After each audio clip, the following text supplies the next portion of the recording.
రావుకి ఎందుకు లేదని నేను అడుగుతున్నా. ఆయన అంట మళ్ళీ వస్తాడంట. ఎట్లొస్తావా? నీ నడవనికనే చక్కలేదు,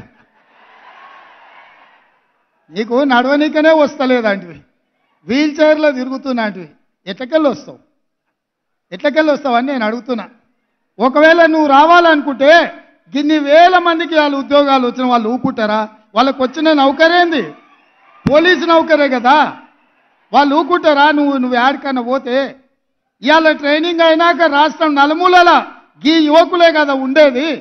ఈ తెలంగాణను దోచుకున్న నిన్ను, ఈ తెలంగాణను నీ కుటుంబం కోసమే బలిచ్చిన నిన్ను ఈ పిల్లలు పోలీసులు అయ్యి లాఠీలతో 4 మోకాళ్ళ చిప్పల మీద కొట్టి తీసుకుపోయి లాకప్ లేస్తారు. ఇంతకాలం వాళ్ళ చేతుల పెత్తనం లేకుండే, ఇవాళ వాళ్ళ చేతులకే పెత్తనం వచ్చింది. ఎట్లా తిరుగుతావో తిరుగు. దానికంట ఆయన డైలాగులు కొడుతుండు, చంపుతారా సంపూర్ణని. నిన్నెవడు చంపుతాడా? సచ్చినపావు. నువ్వు సచ్చినపావును చంపనీకే మాకేమైనా పిచ్చా? నీ పని అయిపోయింది, కేల్ కథం, దుకాన్ బంద్. ఇక చిన్నగా మళ్ళా మొదలుపెట్టిండు సానుభూతి కథ.